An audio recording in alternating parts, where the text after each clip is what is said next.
오늘 이 시간에는 전 시간에 이어서 하나님의 구원 역사의 큰 맥락 속에서 그러면 우리가 해야 될 일은 무엇인가 하는 것에 대해서 말씀을 드리고자 합니다.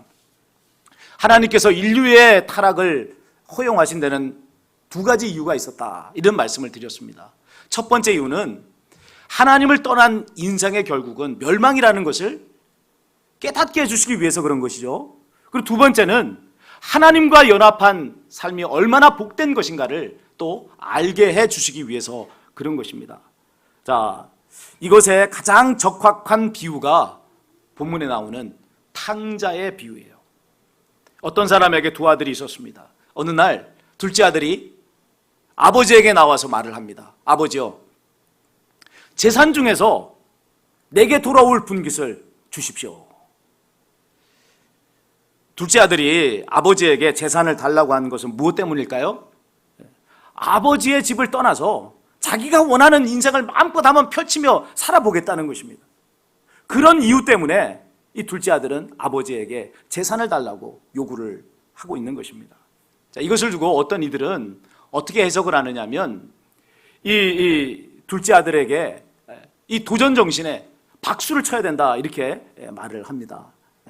현실에 안주하지 않고 자기의 인생을 개척하고자 하는 벤처 정신의 소유자니 그를 높이 평가해야 된다, 이제 그런 이야기를 하는 것입니다. 여러분, 이 성경이 사람이 쓴 문학작품이라고 하면 얼마든지 그렇게 해석해도 상관이 없어요. 개미와 배짱이 이야기, 그 개미와 배짱이 이야기를 알지 않습니까? 여러분, 이 개미와 배짱이 이야기 가운데 배짱이를 오늘날로 해석하면 어떻게 해석할 수 있어요? 그는 자신의 음악적 특기를 그렇게 펼쳤던, 순식간에 그는 이 시대의 아이돌 스타로 평가해 볼 수가 있는 거예요.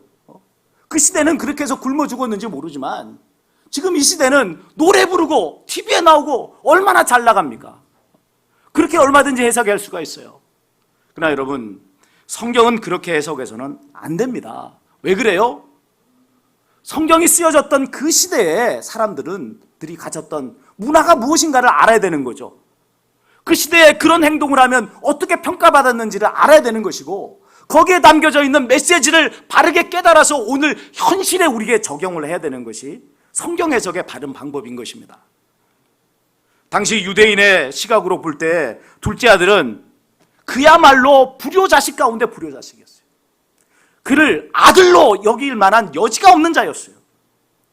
지금 둘째 아들이 아버지에게 내 몫으로 돌아올 분깃을 주십시오라고 말했을 때 그 분깃은 무엇을 의미하냐면 유산을 이야기하는 거예요.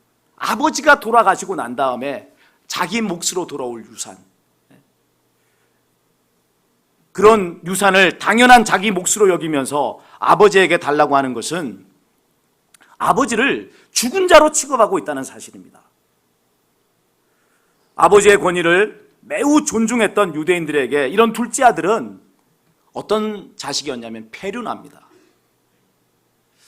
아버지의 집을 떠나 잘못된 삶을 살았기 때문에 탕자라고 하는 이름이 붙여진 것이 아니라 그의 아버지가 살아있음에도 불구하고 내 몫을 주시오 라고 말했던 그 사실 자체에서부터 이 둘째 아들은 탕자인 것입니다. 자, 이런 둘째 아들의 요구에 아버지의 반응은 어땠을까요? 우리라면 어땠을 것 같습니까? 이 망할 놈의 자식이 하면서 당장 내 집에서 나가라, 그렇게 소리 지를 법하지 않습니까? 근데 이 아버지는요, 너무나도 온유하게 반응합니다. 그의 둘째 아들이 요구하는 대로 그의 분깃으로 돌아갈 유산을 뚝 떼어서 준 것입니다. 아버지가 이렇게 행한 것은 둘째 아들이 깊이 깨달아야 할 것이 있었기 때문에 그렇습니다. 그는 자기 아버지의 집에 살면서 참된 행복을 누리지 못했어요. 그의 아버지의 집에서 살면서 감사하는 인생이 아니었어요. 오로지 아버지의 집을 떠나서 누리게 될 자유, 또 자기 실현, 여기에만 관심이 있었습니다. 얼마든지 나만의 멋진 삶을 살 수 있으리라 하는 자신을 가지고 있었습니다. 그런 아들을 강제로 억지로 멱살을 잡아서 억지로 다리를 몽댕이를 부러뜨려서 그래서 집에 주저앉혀 놓는다고 해서 그 아들이 변하겠어요? 변하지 않는 것입니다. 그렇게 아버지는 과감하게 아들에게 재산을 떼어준 것입니다. 그렇다고 해서 둘째 아들 포기한 것이 아닙니다. 그것이 진정한 아들을 얻을 수 있는 길이라고 하는 것을 알았기 때문에 아버지는 그 아들에게 재산을 주었어요. 여러분, 아버지의 집에서 누리게 되는 이 행복은 집을 나가봐야 알아요. 그렇지 않습니까? 우리가 어린 시절 부모님이 지어주신 따뜻한 밥을 먹으면서 살 때 반찬 투정도 하고 왜 이렇게 밥 맛이 없느냐고 막 난리를 쳤는데, 여러분, 그 부모님 슬하를 떠나서 그래서 혼자서 밥 끓여 먹어보니까, 밖에서 식당에 가서 몇 끼니 사 먹어보니까 어때요? 뭐가 생각나죠? 집밥이 생각나죠. 어머니의 된장국이 생각나고 뜨뜻한 아랫목이 생각나고 그런 것 아닙니까? 떠나봐야 깨달을 수 있는 것이 있는 겁니다. 그것을 깨달을 때 둘째 아들은 돌아올 것입니다. 유산을 받은 둘째 아들은 몇 날이 못 되어서 모든 재산을 다 처분하고서는 먼 나라로 훌쩍 떠나버렸어요. 아버지의 영향이 미치지 않는 다른 나라로 가버린 것입니다. 그곳에서 그는 멋진 자기 인생을 살겠다고 각오를 하였습니다. 그러나 여러분, 먼 나라에서의 그의 삶을 성경은 한마디로 뭐라고 정의하고 있느냐면 허랑방탕하여 그 재산을 낭비한 삶이었다, 이렇게 정의하고 있습니다. 둘째 아들의 삶은요, 무엇을 말해주냐면 하나님을 떠나 스스로 하나님이 되어 살아가겠다고 하는 불신의 인생의 삶을 말씀해 주는 것입니다. 하나님을 떠난 세상 사람들의 삶이 다 실패작인 것처럼 보이지는 않아요. 어떤 사람은 큰 재산을 얻잖아요. 어떤 사람은 큰 직위에 오르기도 하고 어떤 사람은 큰 명예를 얻기도 합니다. 예수님을 믿는 성도들도 이런 사람들을 보면 뭐라고 말하죠? 야, 대단한 사람이야, 그렇게 말하잖아요. 예수 믿기 전에 우리도 이런 사람이 되고자 우리 인생의 목표를 거기에 두고 살았지 않았습니까? 그러나 성경의 시각은 분명하더라 이 말이에요. 뭐라고 정의한다고요? 허랑방탕하여 재산을 낭비한 삶이다 라고 정의하고 있는 것입니다. 도대체 무엇을 근거로 이런 평가를 내립니까? 사람이 지어진 근본 목적이에요.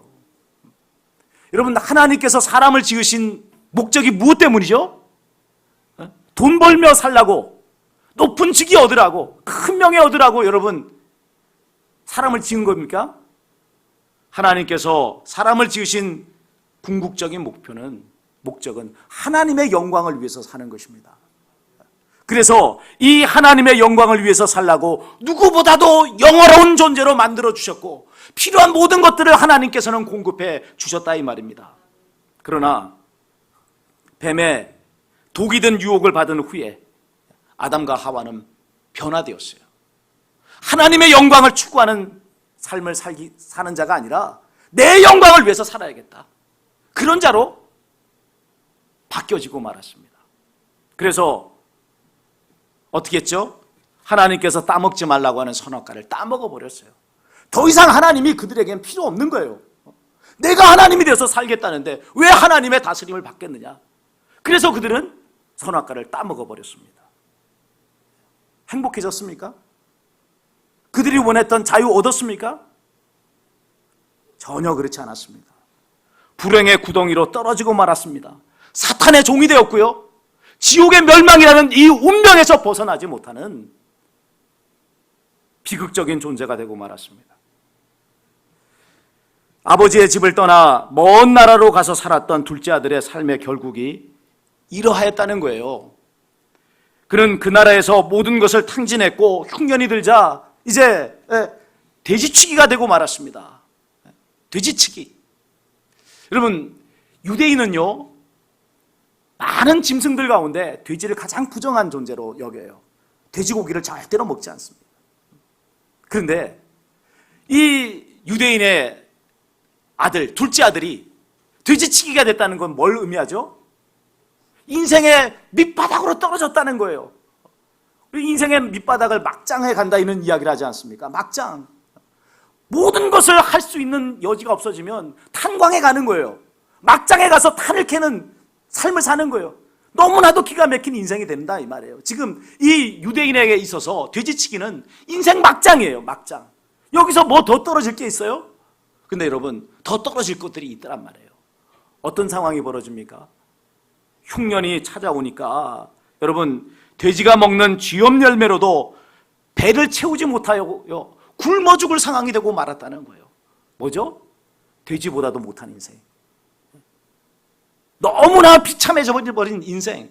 딱 죽을 수밖에 없는 그런 상황이 이 둘째 아들의 처지였습니다.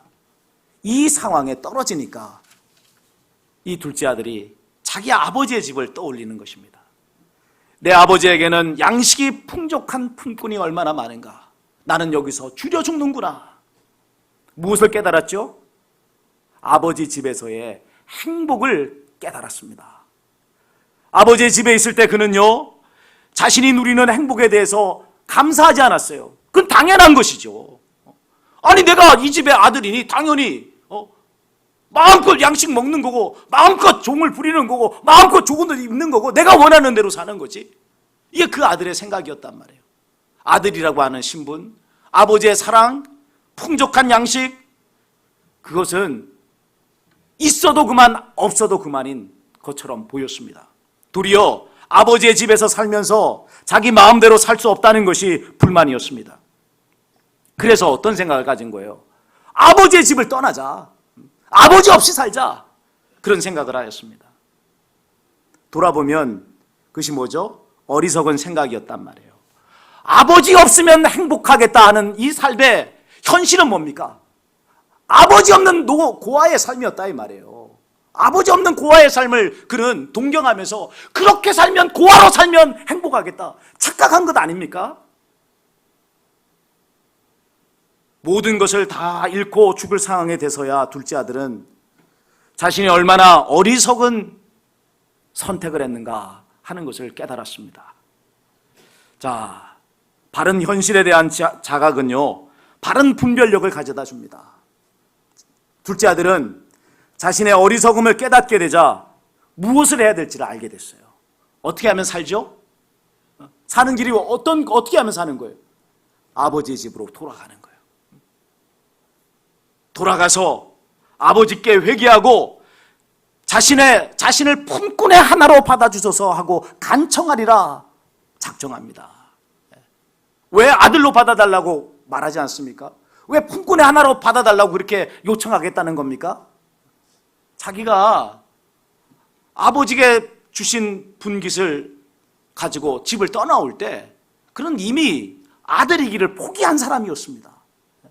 그러니 돌아가서 아버지의 아들로 받아주십시오라고 말할 자격도 없었고 명분도 없는 자였어요.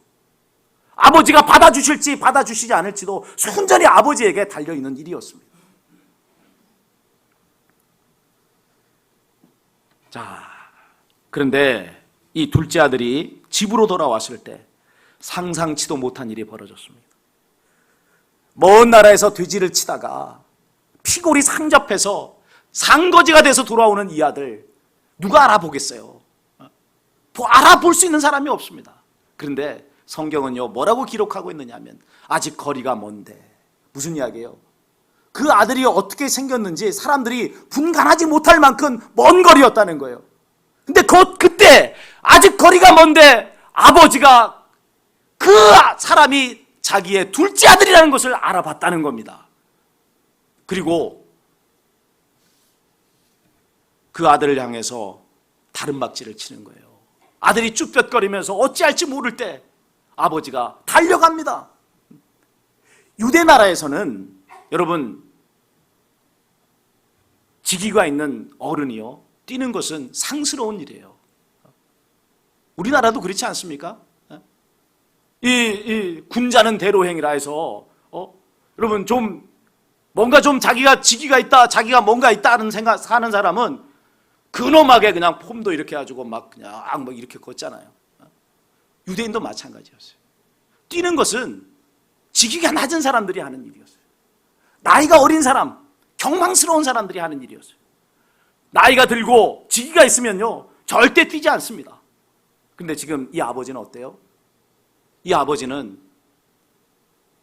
그 둘째 아들을 보자마자 다른 사람의 평판에 신경 쓰지 아니하고 달려갑니다. 왜 달려갔습니까? 둘째 아들이 돌아온 것이 기뻤기 때문에 그렇습니다. 아버지가 이 아들의 목을 안고 그에게 입을 맞추었습니다. 그러자 둘째 아들이 말하는 거예요. 자, 21절 한번 소리내서 읽겠습니다. 21절 둘째 아들이 아버지에게 하는 말입니다. 읽습니다. 아들이 이르되 아버지 내가 하늘과 아버지께 죄를 지었사오니 지금부터는 아버지의 아들이라 일컬음을 감당하지 못하겠나이다 하나. 이 둘째 아들이 하는 말이 뭐죠? 아버지에게 회개하는 것입니다. 제가 죽을 죄를 지었습니다. 제가 너무나도 패역한 자인 것을 알았습니다 라고 말을 하는 것입니다. 그러면서 자신을 아들로 여기지 말고 품꾼의 하나로 여겨달라고 간청을 하는 것을 볼 수가 있습니다. 그러나 아버지는 그렇게 하지 않았어요. 종들에게 말합니다. 얘들아, 죽었다 살아온 내 아들이 여기 있다. 그러니 가서 집에 예비해 놓았던 가장 좋은 옷을 가져다가 이 아들을 입혀라. 가장 좋은 신발을 이 아들에게 신겨라. 그리고 내 인장 반지를 그의 손가락에 끼워줘라. 무슨 이야기죠? 아들의 직위를 회복시켜 준 것입니다. 얘는 품꾼의 하나가 아니라 내 아들이다 라고 그렇게 선포하고 있는 것입니다. 그리고는 살진 송아지를 잡아서 가장 호화로운 그런 잔치를 배설하라고 말하고 있는 것을 볼 수가 있습니다. 여러분, 왜 이렇게 한 것입니까? 둘째 아들에 대해서 왜 이렇게 한 것이죠? 진짜 아들을 얻었기 때문에 그래요. 진짜 아들. 그럼 바로 이것이 하나님께서 아담과 하와의 타락을 허용하신 이유예요. 경험해보지 않고서는 깨달을 수 없는 것이 있다 이 말이에요. 둘째 아들은 아버지의 집을 떠나서 죽을 고생을 하고 나서야 비로소 아버지 집에서의 행복을 알게 된 것입니다. 아버지의 집에서 누리는 모든 것들이 당연한 것이 아니었습니다. 아버지의 아들이 되었기 때문에 누리게 되는 전적인 은혜였어요. 자신이 무슨 공로가 있어서 업적을 세워서 무슨 굉장한 일을 했기 때문에 그것을 누리는 것이 아니라 아버지의 아들이라고 하는 그 이유 하나 때문에 모든 것을 누리는 사람이 된 것 아닙니까? 이후에 그는 어떤 삶을 살았을까요? 또다시 불평불만에 빠졌을까요? 내가 어떻게든 아버지의 슬라를 벗어나서 자유를 누려야겠다 그런 생각을 하면서 사는 자가 되었을까요? 그렇지 않았을 겁니다. 그는 감사하고 또 감사했을 것이고 누구보다도 아버지를 사랑하는 자가 되었을 것입니다. 성경에 이런 말이 나와요, 안 나와요? 안 나와요. 그죠? 근데 왜 어떻게 이렇게 확신 있게 말을 할 수 있죠? 집 나갔다 돌아온 둘째 아들이 누구예요? 누구 이야기예요? 우리 자신의 이야기잖아요. 우리 자신의 이야기이기 때문에 우리는 그가 그렇게 살았을 것이라는 것을 확신 있게 말할 수 있는 것입니다. 자, 그런데 탕자의 이야기는 여기서 끝나지 않는다는 겁니다. 또 한 명의 탕자가 등장하고 있어요. 누구일까요? 누가 탕자예요 또? 맏아들이 탕자예요. 아니, 어떻게 맏아들이 탕자입니까? 그는 아버지의 집을 떠난 적이 없는 착한 아들 아닙니까? 아버지의 명을 어기지 않고 아버지가 하는 명령대로 따라서 살았던 아들이 아닙니까? 그러면 효자죠. 그를 어떻게 탕자라고 말할 수 있습니까? 과연 그럴까요? 자, 돌아온 둘째 아들의 이야기에서 확인되는 진짜 아들의 요건이 뭐죠? 무엇이 진짜 아들입니까?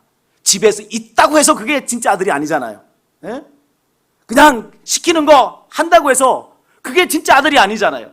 어떤 게 진짜 아들이냐면 여러분, 아버지의 마음과 사랑을 깨달아서 그 아버지와 연합된 자가 진짜 아들인 거예요. 둘째 아들, 집을 떠나기 전에 둘째 아들은 여러분 효자였나요? 집을 안 떠났으니까. 예? 아버지의 명령대로 억지로라도 행했으니까 그는 착한 아들이었나요? 아니었잖아요. 그래서 그는 결국은 떠나버렸잖아요. 여기 맏아들과 둘째 아들의 차이점은요, 여러분, 집을 떠난 경험이 있느냐 없느냐의 차이일 뿐이지 본질은 똑같은 거예요. 여전히 아버지의 마음을, 아버지의 사랑을 알지 못하는 그런 아버지와 연합되지 못한 아들이었다는 거죠. 명목상의 아들이었을 뿐 진정한 아들은 아니었다 하는 것입니다. 그가 정말 아버지의 마음을 아는 자였다면 이렇게 행하지 못하죠. 보세요. 그는 돌아온 동생을 맞아들이고 그리고 잔치를 배설하고 있는 이 아버지에게 화를 막 바라고 있습니다. 29절, 30절, 29절, 30절이 이 아들이 그의 아버지에게 대해서 화를 내고 있는 말이 나와요. 한번 읽어봅시다. 읽습니다. 아버지께 대답하여 이르되 내가 여러 해 아버지를 섬겨 명을 어김이 없거늘 내게는 염소 새끼라도 주어 나와 내 벗으로 즐기게 하신 일이 없더니 아버지의 살림을 창녀들과 함께 삼켜버린 이 아들이 돌아오매 이를 위하여 살진 송아지를 잡으셨나이다. 무슨 이야기죠? 지금 맏아들이 보기에 자기가 지금 화를 내는 건 너무 마땅한 거예요.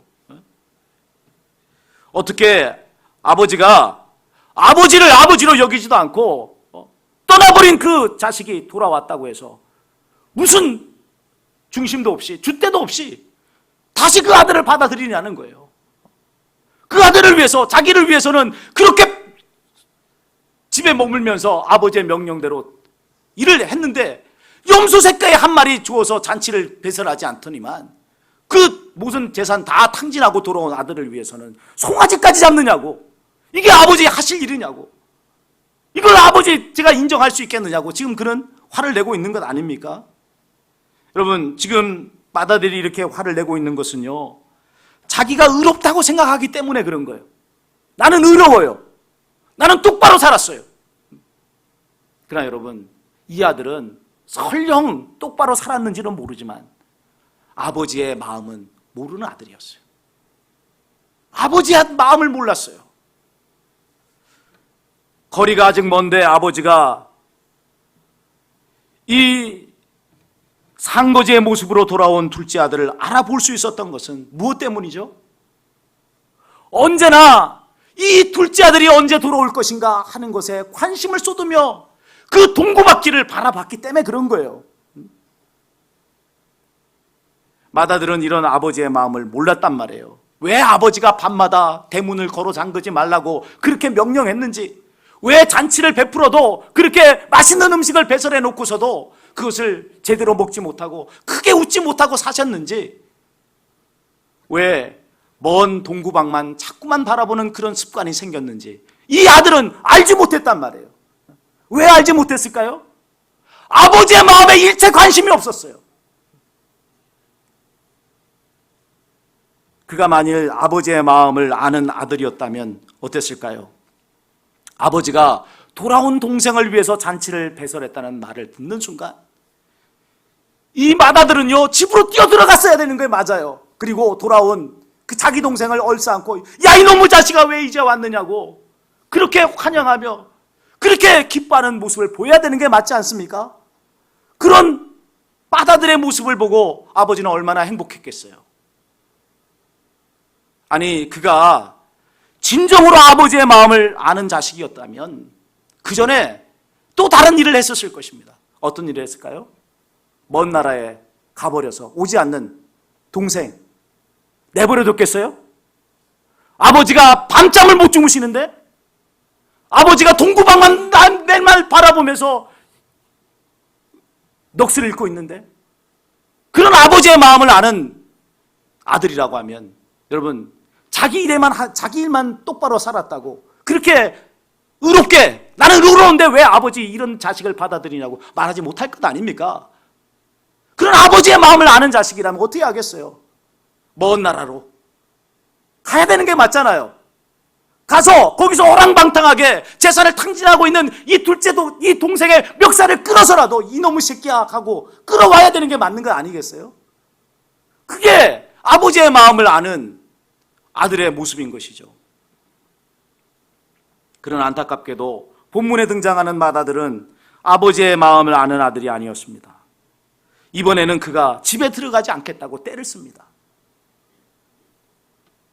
또 다른 탕자의 등장이에요. 집에 들어가지 않겠다는 거예요. 왜 돌아온 동생을 맞아들이고 잔치까지 벌이냐는 거예요. 이런 상황에서 아버지는 집 밖으로 나와서는 맏아들에게 말합니다.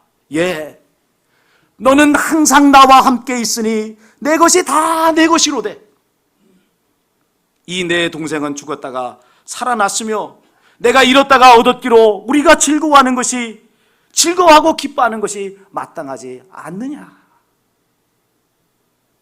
아버지가 맏아들에게 하는 말의 요지가 뭡니까? 뭘 이야기해 주는 거죠?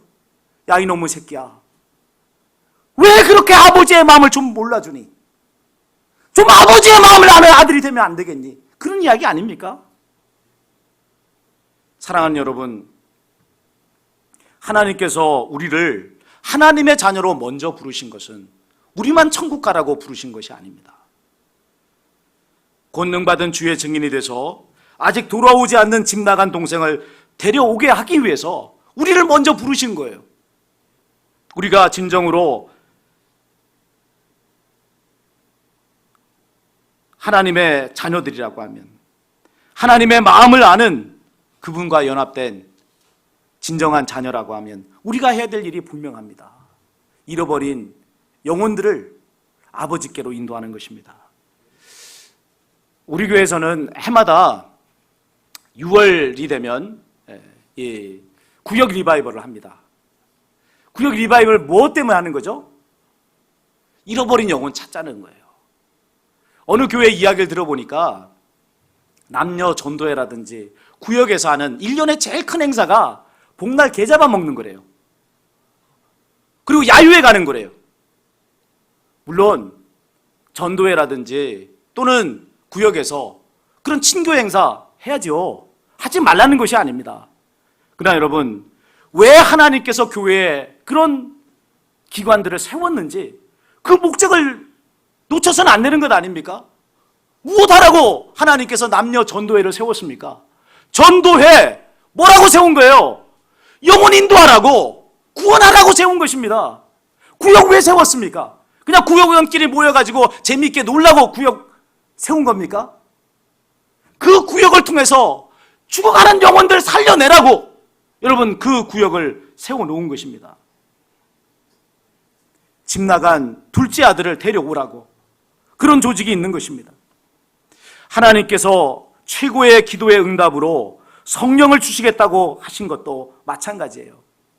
내가 기도하면 너에게 성령 주겠다. 무슨 이야기죠? 여러분, 하나님께서 우리에게 재물을 주시지 않겠다, 높은 직위를 주시지 않겠다, 명예를 주시지 않겠다 말씀하시지 않으셨습니다. 도리어 삼가 하나님의 말씀대로 사는 자는 세상 여러 민족 가운데 머리가 되는 상의를 주시겠다, 그렇게 말씀을 하셨습니다. 그런데 하나님의 말씀대로 사는 삶의 중심에 무엇이 있어야 되는 거죠? 무엇을 중심으로 살아야 되는 겁니까? 하나님의 마음을 알아야 되는 거예요. 하나님의 마음을 알아서, 그래서 잃어버린 영혼을 찾는 것, 죽어가는 사람들을 살려내는 그 일을 하는 것, 이것이 여러분 하나님께서 우리를 통해서 하시고자 하는 가장 중요한 일인 것입니다. 이 일을 위해서 기도해야 되고, 이 일을 위해서 이 일을 중심에 두고 살아갈 때 하나님께서는 우리의 모든 삶을 책임져 주시는 거예요. 모든 민족들 가운데 빼어난 족속이 되는 복을 허락해 주시는 것입니다. 근데 우리는 거꾸로 구하잖아요. 거꾸로. 영혼 구하는 것은 별 중요한 일이 아니고 하나님 먼저 나를 좀 빼어난 자가 되게 해주십시오.